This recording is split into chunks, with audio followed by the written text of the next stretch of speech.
all set.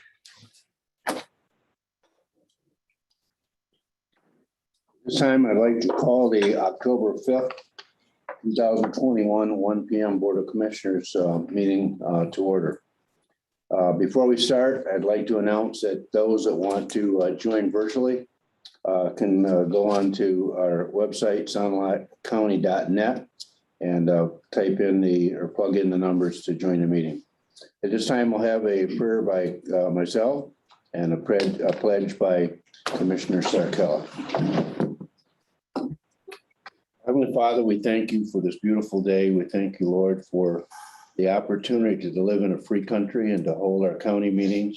We just pray, Lord, as we go through the meetings that you would give us guidance and direction on making good, sound decisions for our county.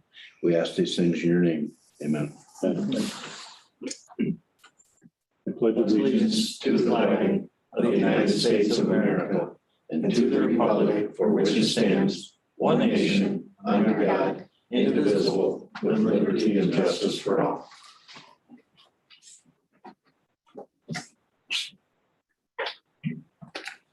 Before we do roll call, I'd like to thank everyone that is attending our meeting today, virtually and in person. At this time, we'll do a roll call. District 1, Commissioner Block. Present. District 3, Commissioner.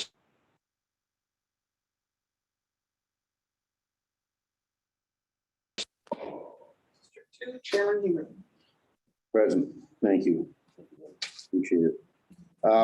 Next on our agenda is additions, corrections, and deletions to the agenda. I'd like to bring your attention to the agenda and add on today.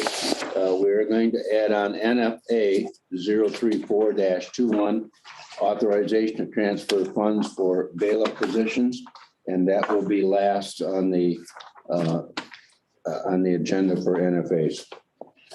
So at this time, I'd like to entertain a motion to approve the corrected agenda. So moved.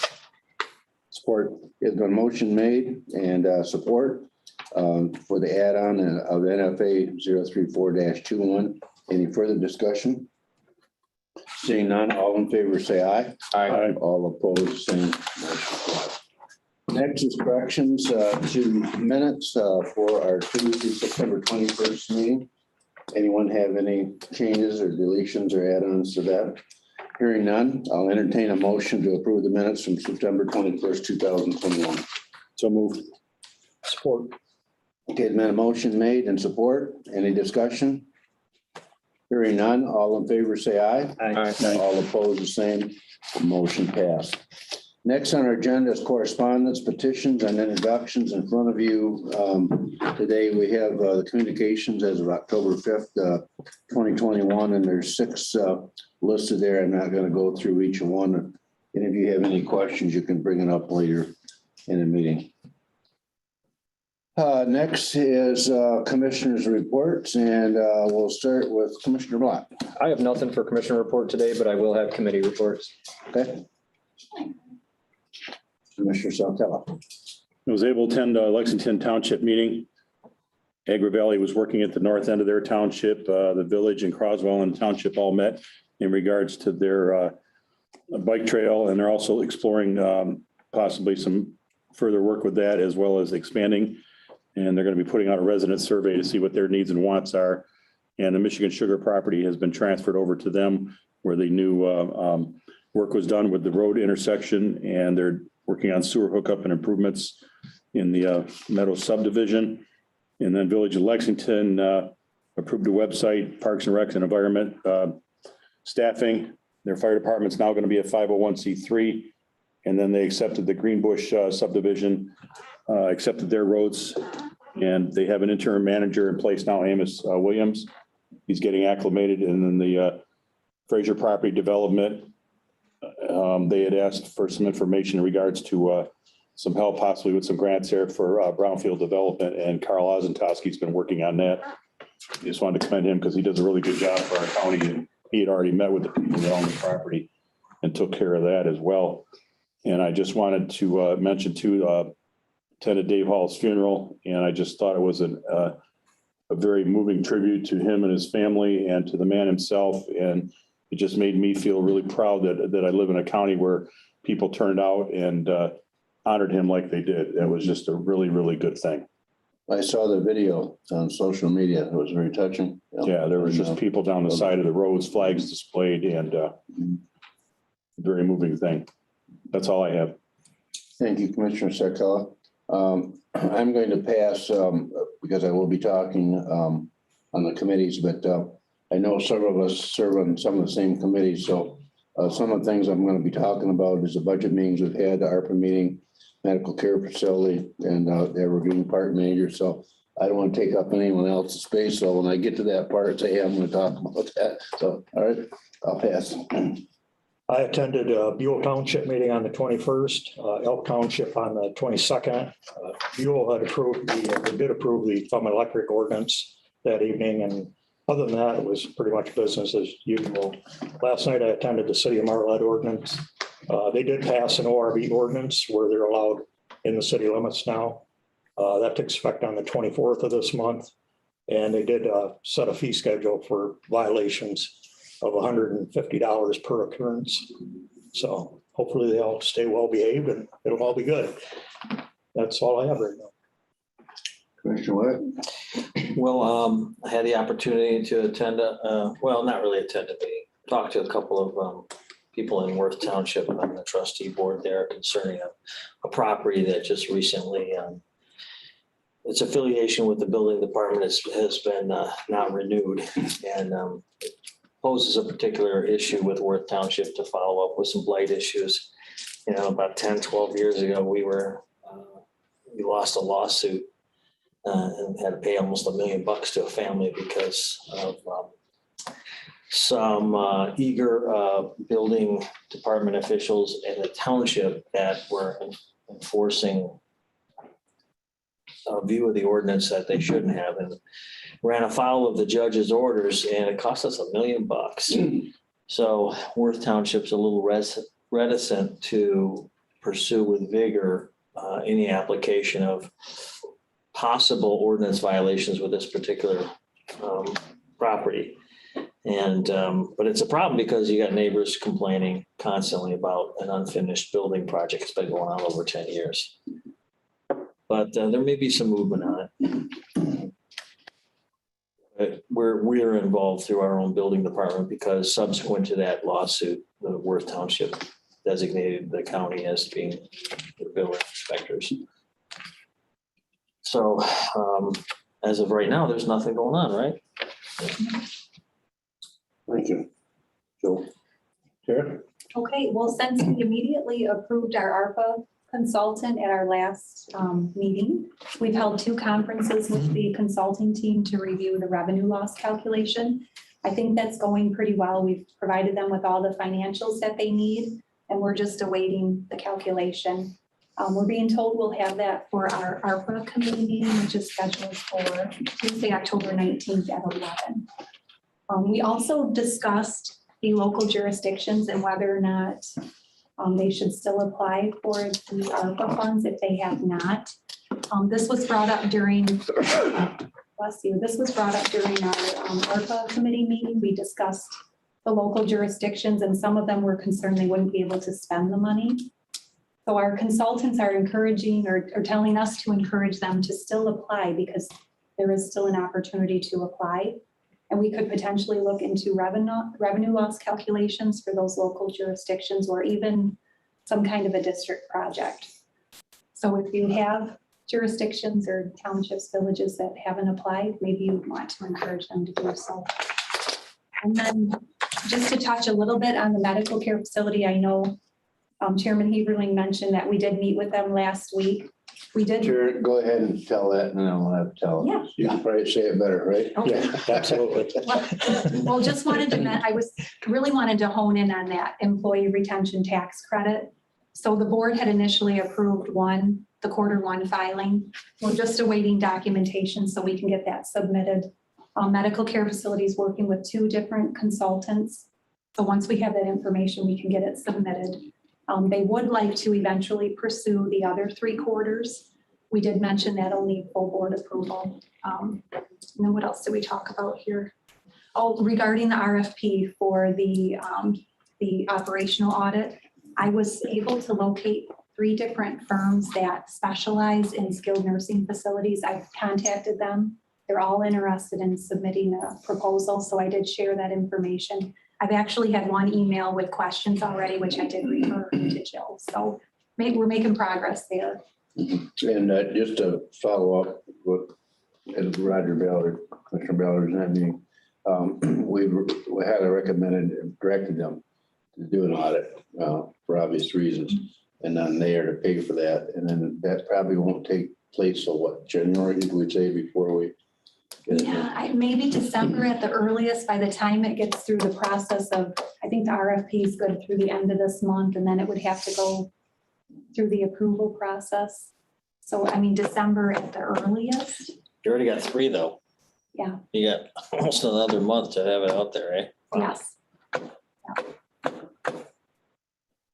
That's all I have. Thank you. Thank you, Tara. Appreciate it. At this time, is there any public comments, agenda items only? And we will have another public comment at the end, not addressing the agenda. Okay? Hearing none, we'll move on. And at this time, we are pleased to have Shannon Critter, Director of our Veterans Affairs, with us today to give her 2020 report. So I dropped off Welcome. my annual, thank you. I dropped off the annual report to Jody last week and hoping you guys got a chance to look at it. I don't usually go page by page with mine. Mine's pretty self-explanatory, but I like to get my key points with you guys. So the VA expenditures that they provide to us for Sanilac County is money that is brought into Sanilac County payable to our county veterans. And in fiscal year 2020, we had $1,848,000 paid to Sanilac County veterans. I'm sorry, I'm wrong. We had an increase from the previous year of $1,848,000. So that's a huge increase per year. Normally, it always increases each year. We've had a few years since I've been in the office where it has been below. I think it's just the number of claims coming through. But that's a nice big increase for money coming into our county. I want to mention in the past 20 years, because this was my 20 year in the office, that the county veterans in our county were paid $160,744,000.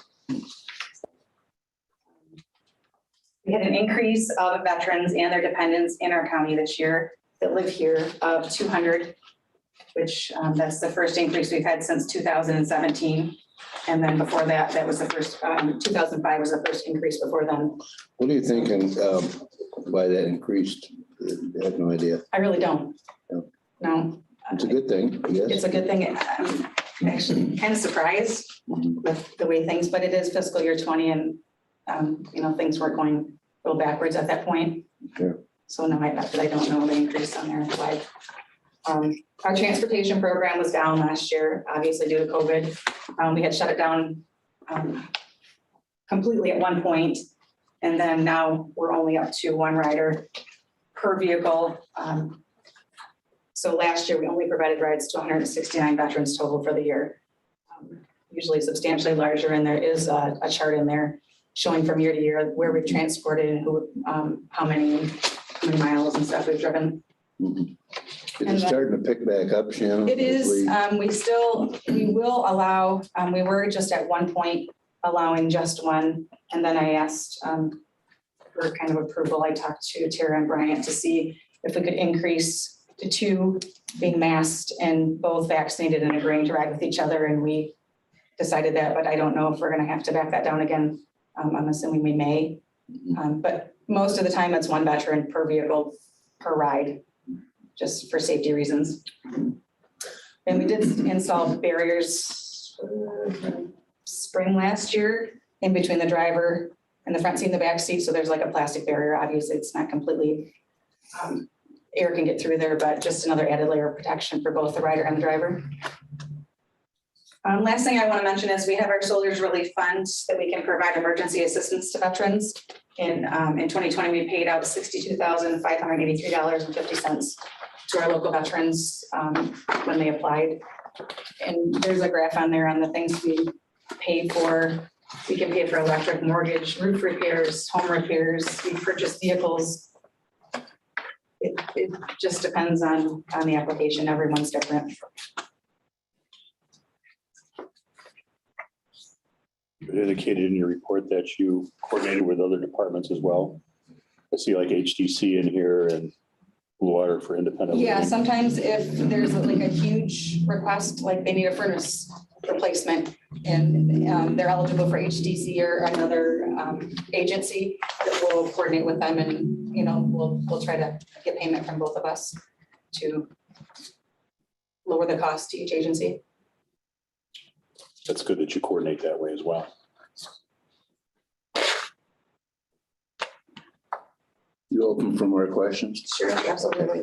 This is probably not a question for this time. Okay. But my wife and I'll, at the end of the day, sit and watch the news or something, and every other ad that comes on is for veterans from the Iraq War, and several, they have no arms, no legs, and they're always begging for money. And maybe it's not a fair question to you. Why in the world, when we send these people over there and they lose everything but their life, their limbs, why isn't the government paying for these homes and for care? Why are It all should these? be. Pardon? Should be. Yeah, is the veterans pushing that? It just seems I odd think to it's, me. you're thinking maybe the Wounded Warrior. Yeah, well, there's a program. number. There's one where it's one of them, but there's where they give homes away. I'm just thinking these people have sacrificed their life and will never be the same again. And we're spending millions on other ridiculous things as a government. Sorry, I had to say it. I agree. And we can't even take care of our veterans that lost every limb on their body and can't work and got to provide a home and for their family. I don't get it. Yeah, I got a frustrating job. I mean, I want stuff to get done yesterday for my veterans. These are, you know, Salem County veterans are my veterans, and I work my tail off to ensure everything's done right the first time, so there's no issues. We don't have to make any appeals on VA claims, but all the time, I don't feel their rating scale is high enough. You know, these people have severe disabilities, and the VA has their own criteria on how they will assign percentages for their disabilities and how much they'll pay them or what benefits they're eligible for. And I don't agree with a lot of it, but I mean, I appreciate Wounded Warriors and there's several groups, but my gosh, these people have given up parts of their life and now parts of their body. And we're spending money on the most ridiculous things I've ever seen. That should be, our veterans should be number one, you know, and we appreciate what you're doing. We do. You do a great job. You do. yeah, I think those programs, they just, because things with VA, they can't always get everything they want. Then there's these organizations that are able to help above and beyond what the VA provides to them, so. Shannon. Page 7 and 8 talk about expenditures and payments. Expenditures of 13,978,000. Yep. It's historical VA payments. Yep. You know, when I look at this graph in the back, it talks about expenditures. Miscellaneous expenses, automobile, mortgage. Total is what, 62,500? So that's the money that we've paid out in emergency assistance grants. Yep. From our Grant? county money, from our millage money. Okay. Okay. That number is. What's The the money coming in- $13,978? The money coming in is VA compensation and pension benefits, insurance and indemnities, and education benefits payable to Salem County veterans, our veterans. That's How does that- coming in. How does that get spread across the, I don't know how many people that you serviced, in the hundreds, right? Well, yeah, but it's, each individual person's different. It's not like spread across. It's depending on what benefit they're getting from the VA, what percentage they get. It's, How many were served last year, in 2020? how many veterans did I serve in my office? Yeah, in 2020, say. In 2020, I had 519 veterans in my office. So of that 13, or let's just say 14 million. That was utilized for those 500 and some odd That's people. just the 519 I seen in my office. That's not, we have more than that in our county. Got it.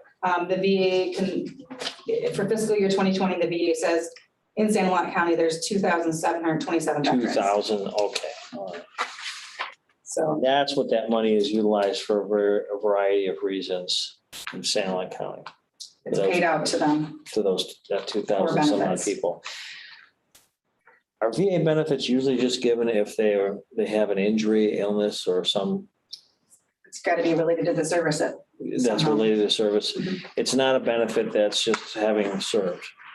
You have to have something, To get a monthly payment. well, to get any service, to Well, get there's it.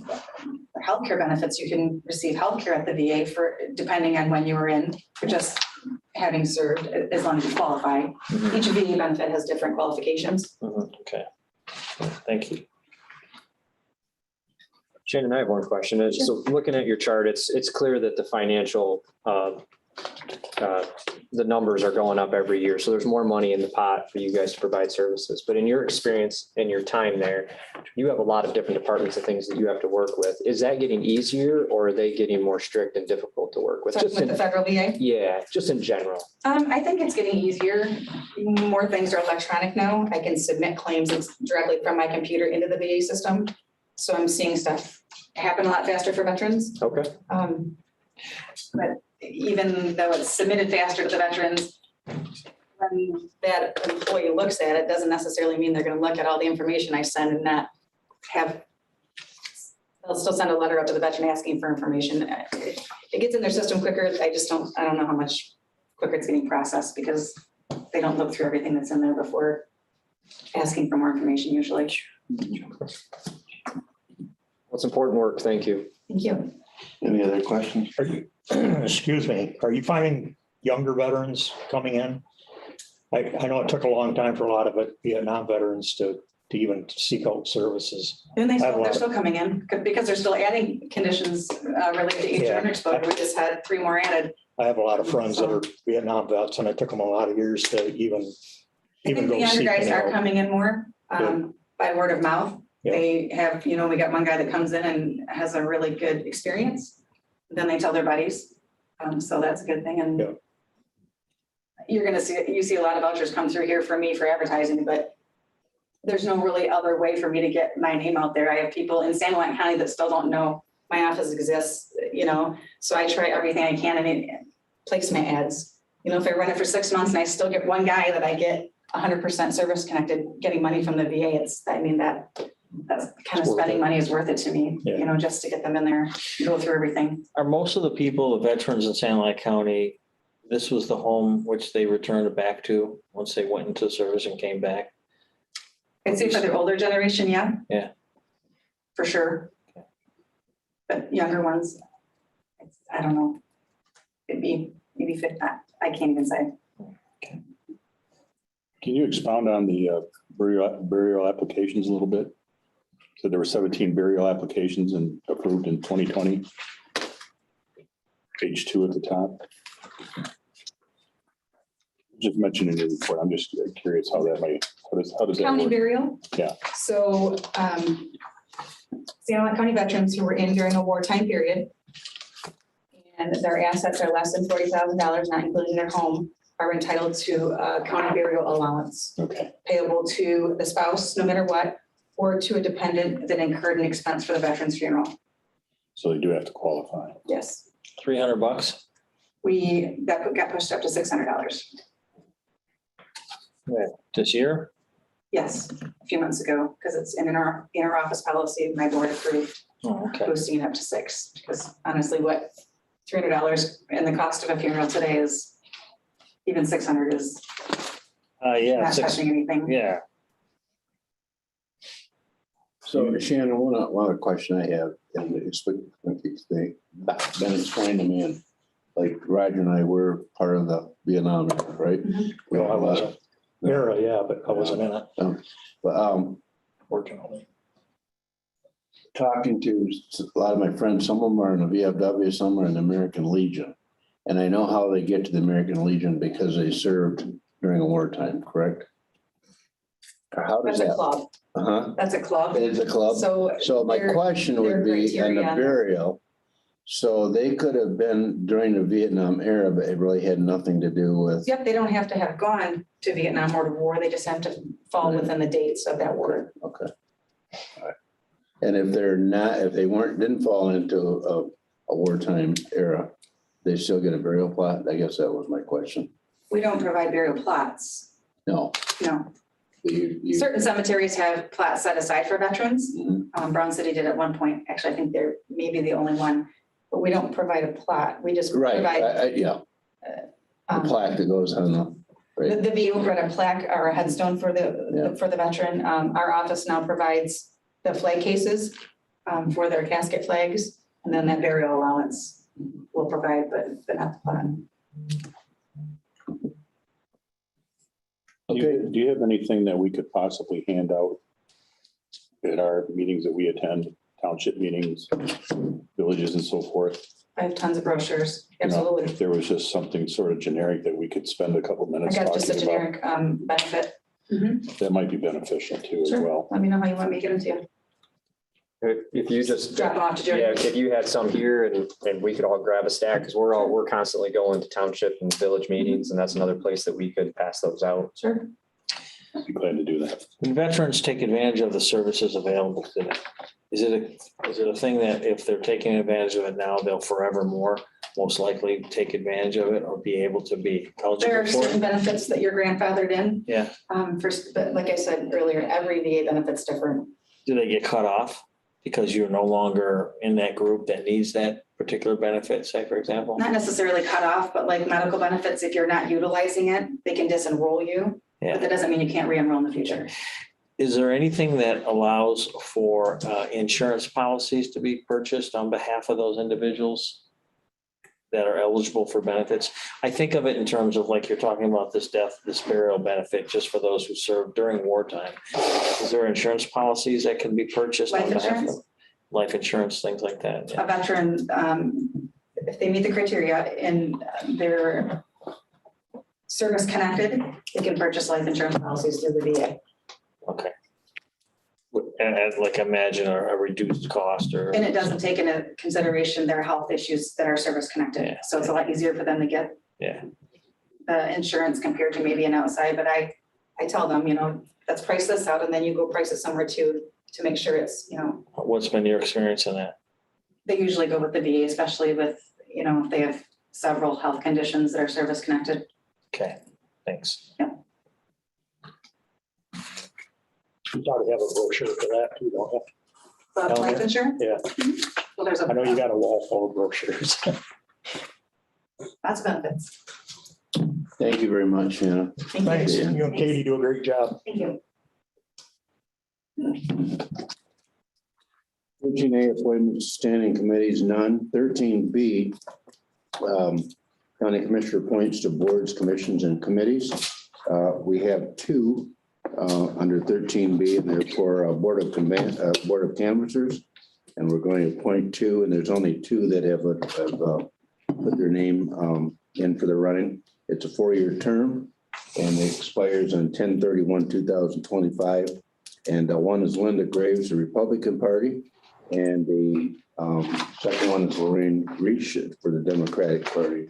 So I'll entertain a motion to approve both of these people, one for the Republican Party Board of Canvassers, and one for the Democratic Party. Okay, Support. motion made and support. Any further discussion? All in favor, say aye. Aye. All opposed, the same. Congratulations to Linda and to Ryan.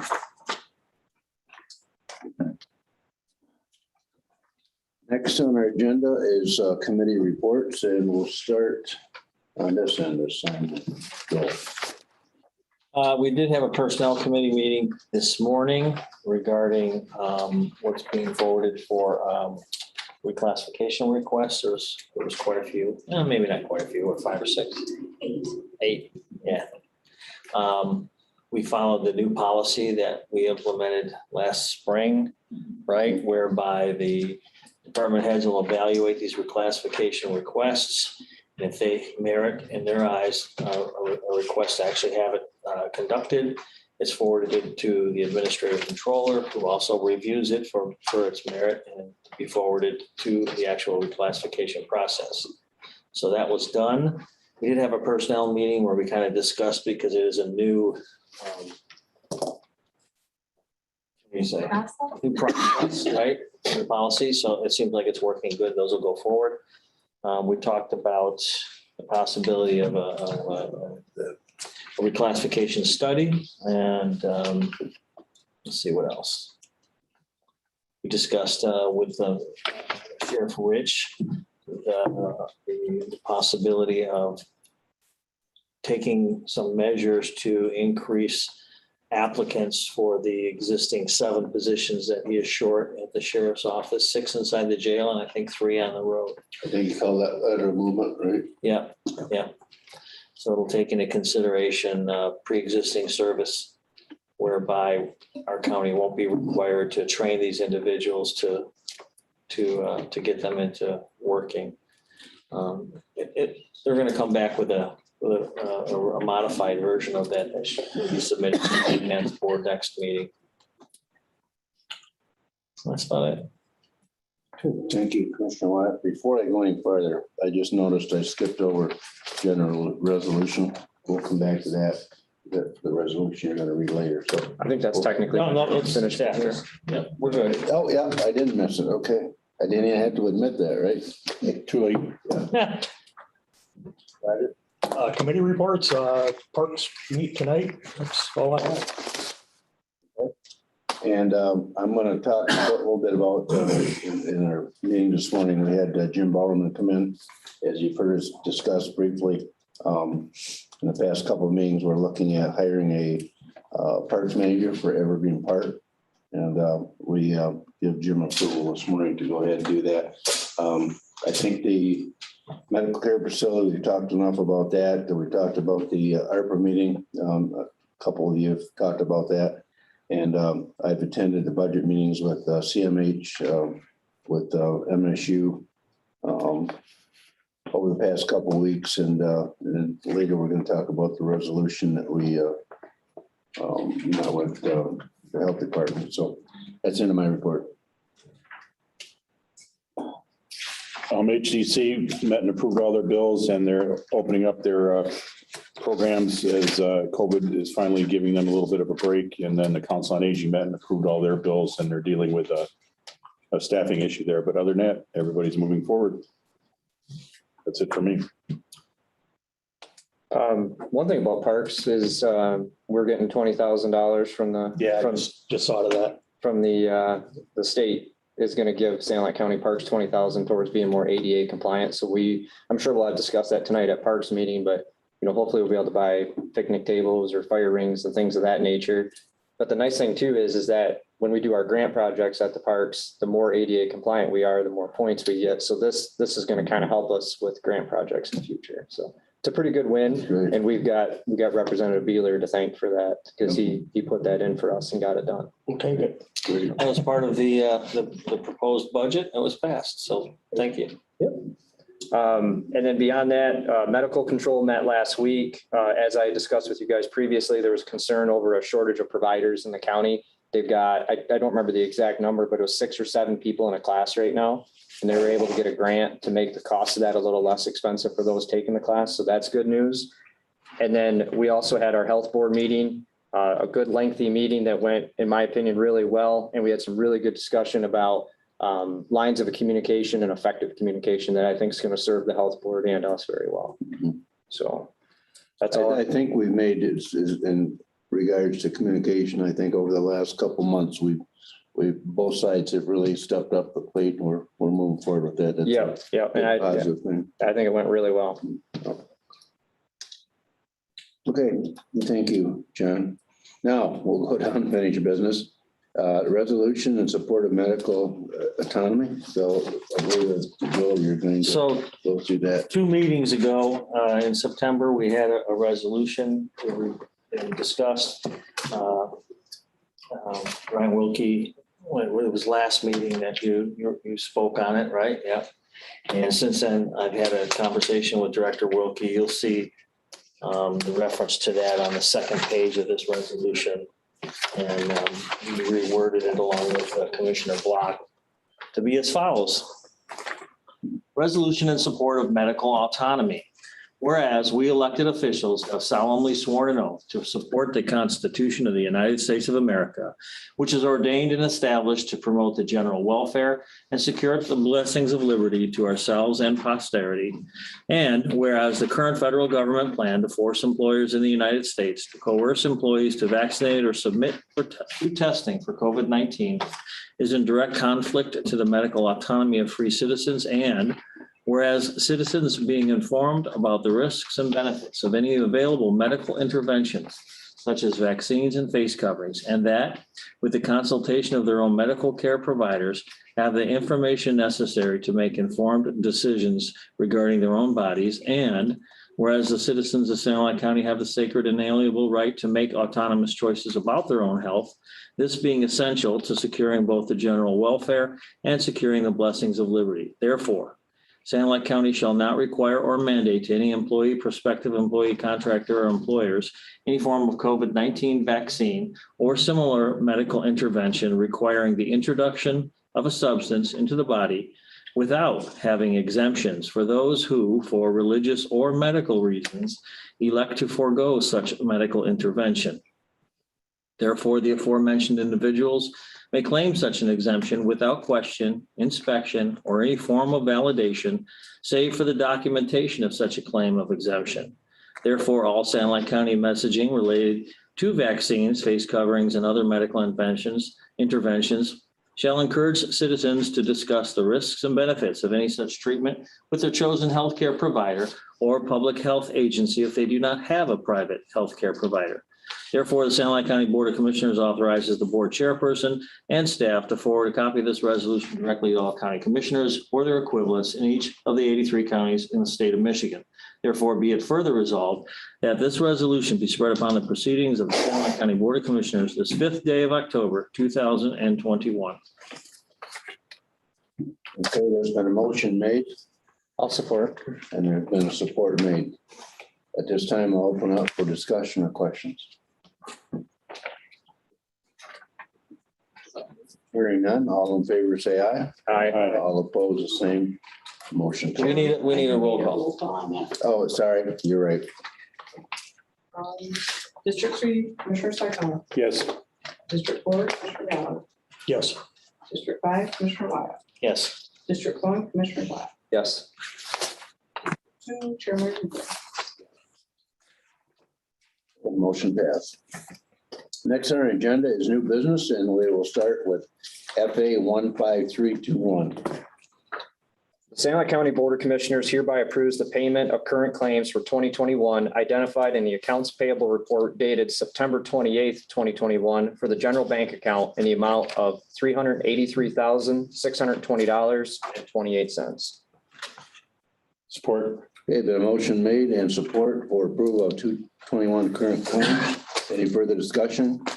Hearing none, all in favor, say aye. Aye. All opposed, the same. Motion passed. Next, FA 154-21, budget adoptions, amendments, appropriations, and transfers. The St. Lawrence County Board of Commissioners hereby approves the following budget amendments and establishes the following accounts as presented.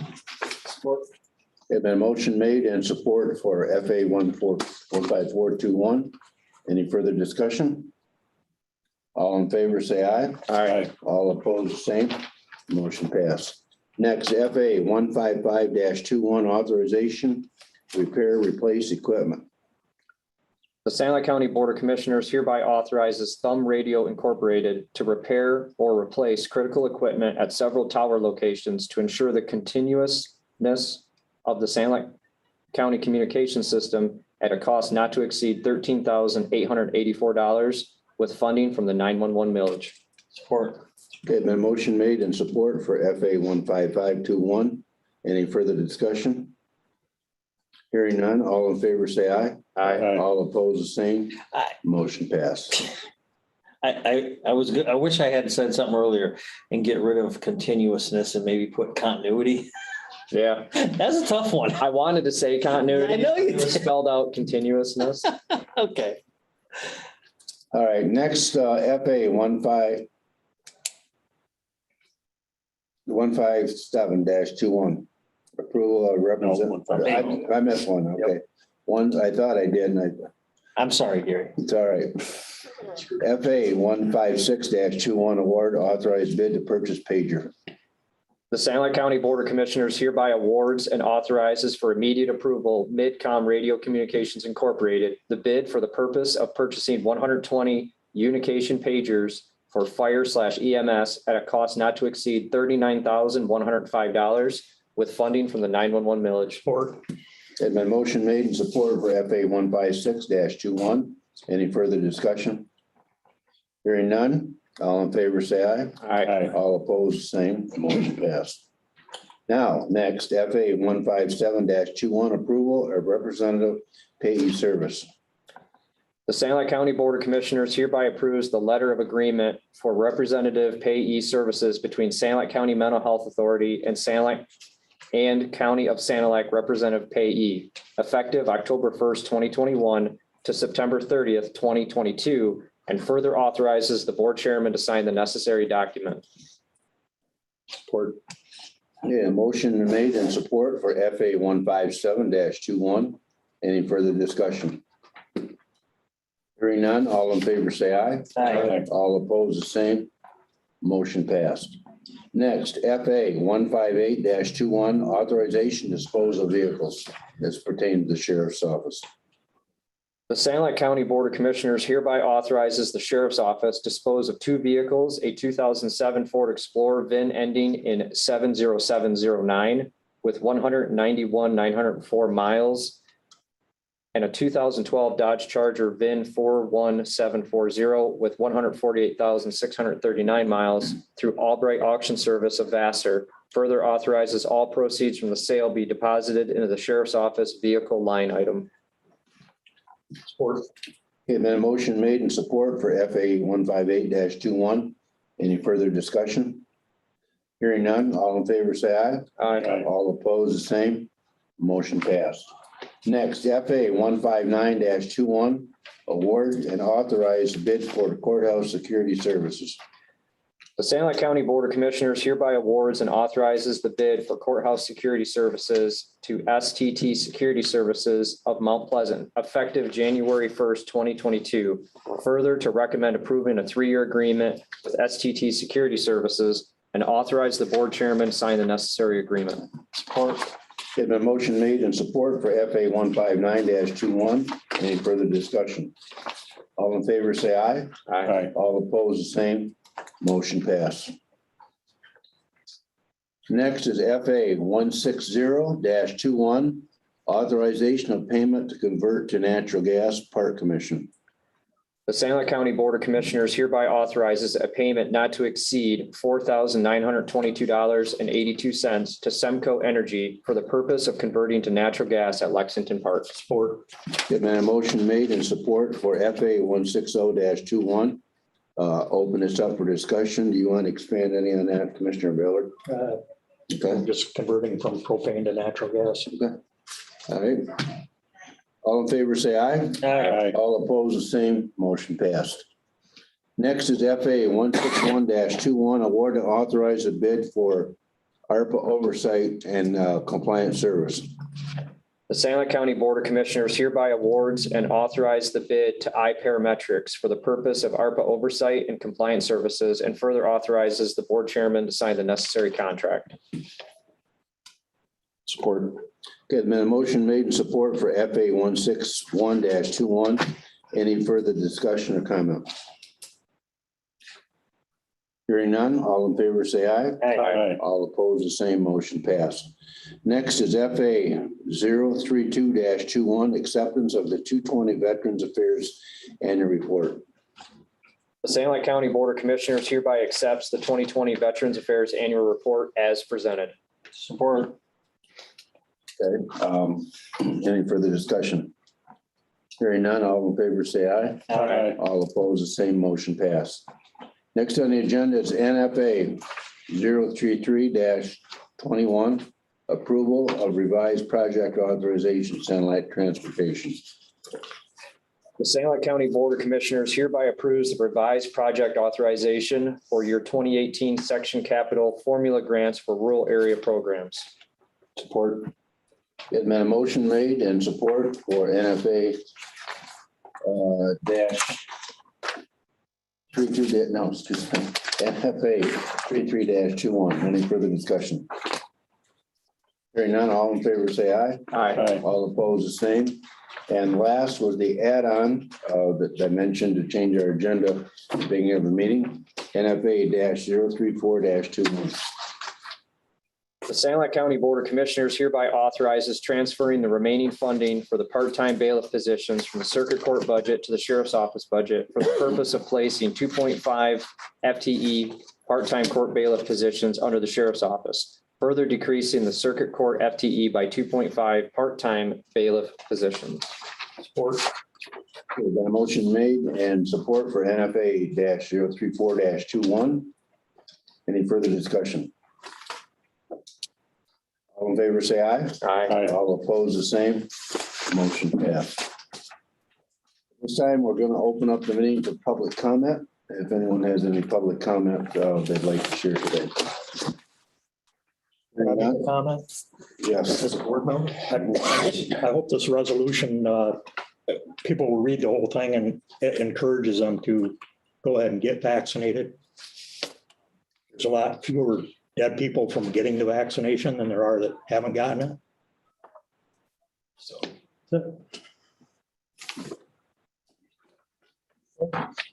Moving on, we have no agenda for closed session today. And we have no approval close for closed session minutes. So the next and last, most favorite thing is adjournment of the meeting. Sure. My motion made and supported by Support Richard Sakala. Any further discussion? All in favor, say aye. Aye. All opposed, the same.